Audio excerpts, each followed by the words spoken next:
चलिए assessment of firm section बताओ। 184 में लिखा हुआ क्या है कि कुछ कंडीशन सेटिस्फाई होना चाहिए तभी उसे फर्म मानेंगे।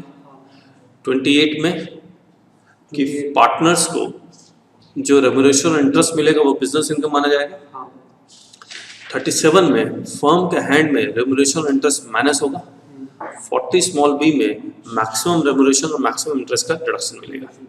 सेक्शन 184 असेसमेंट ऑफ फर्म है। कुछ कंपलसरी क्लॉजेस हैं यहाँ पर वो तीनों कंडीशन सेटिस्फाई होगा तभी उसको फर्म मानेंगे। पहला रिटर्न एग्रीमेंट होना चाहिए यानी कि partnership deed. Profit sharing ratio partnership deed में स्पेसिफाई होना चाहिए और फर्स्ट रिटर्न ऑफ इनकम के साथ वो पार्टनरशिप डीड फाइल होना चाहिए।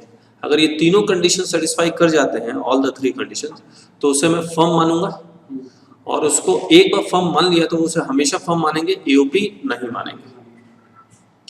फर्म के हैंड में जो रेट ऑफ टैक्स होगा वो 30% flat plus surcharge plus education cess. और इस पार्टनरशिप डीड में ऑप्शनल एग्रीमेंट होगा। इंटरेस्ट ऑन लोन और कैपिटल कंट्रीब्यूटेड बाय पार्टनर्स और remuneration payable to partners.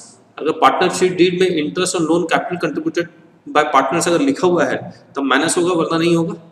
Remuneration अगर लिखा हुआ पार्टनरशिप डीड में मिलेगा तो मिलेगा वरना नहीं मिलेगा। If conditions of section 184 satisfied, then interest and remuneration to partners is allowed as deductions in the hands of firm and taxable in the hands of partners under the head PGBP. तो remuneration और interest firm के hand में minus होगा plus partners के hand में plus हो जाएगा under the head PGBP. Section 40 small b maximum deduction of interest and remuneration allowed in the hands of firm. Interest up to 12% per annum और the rate of interest specified in partnership deed whichever is lower.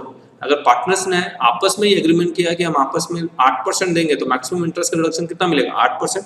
अगर partnership deed में लिखा हुआ 13% तो maximum कितना मिलेगा 12%। जो firm के हैंड में जितना इंटरेस्ट माइनस होगा उतना ही इंटरेस्ट पार्टनर्स के हैंड में प्लस होगा। रेम्यूनरेशन टू वर्किंग पार्टनर तो रेम्यूनरेशन टू स्लीपिंग पार्टनर अगर पार्टनरशिप डीड में लिखा हुआ तो वो माइनस नहीं होगा, इससे वर्किंग पार्टनर का होगा। तो remuneration to working partner as specified in partnership deed or remuneration as per following table whichever is lower. Book profit first 3 lakh है तो 1,50,000 और 90% of book profit whichever is more। यानी कि अगर book profit loss में भी है तो भी remuneration तो मिल कर रहेगा कितना 1.5 लाख। और ये जो 1.5 लाख है वो किस रेशियो में डिस्ट्रीब्यूट होगा, प्रॉफिट शेयरिंग रेशियो में या रेम्यूनरेशन रेशियो में? रेम्यूनरेशन रेशियो में। और अगर बुक प्रॉफिट 3 लाख से ज्यादा है तो बैलेंस पे 60% और जो रेम्यूनरेशन डिस्ट्रीब्यूट होगा वो रेम्यूनरेशन रेशियो में। बुक प्रॉफिट क्या होता है, मतलब बुक प्रॉफिट में सब कुछ माइनस कर दो किसको छोड़ के, रेम्यूनरेशन टू पार्टनर को छोड़ के। तो हमने कहा net profit as per profit and loss account after making all adjustments under sections 28 to 44D except 40B। यानी कि पीजीबीपी के सारे सेक्शंस अप्लाई करके नेट प्रॉफिट निकाल दो, किसको माइनस मत करो, इंटरेस्ट और रेम्यूनरेशन को छोड़ के। लेकिन बाद में इंटरेस्ट माइनस कर देना तो क्या निकल आएगा बुक प्रॉफिट। ठीक है, यानी कि जिसको निकाल रहे हो उसको छोड़ के सब कुछ माइनस कर दो। लेकिन इसमें बाकी इनकम मत जोड़ना क्योंकि हम लोग निकाल क्या रहे हैं, पीजीबीपी की इनकम निकाल रहे हैं। फर्म जो पीजीबीपी चला रहा है उसकी इनकम निकाल रहे हैं। आया हो गया।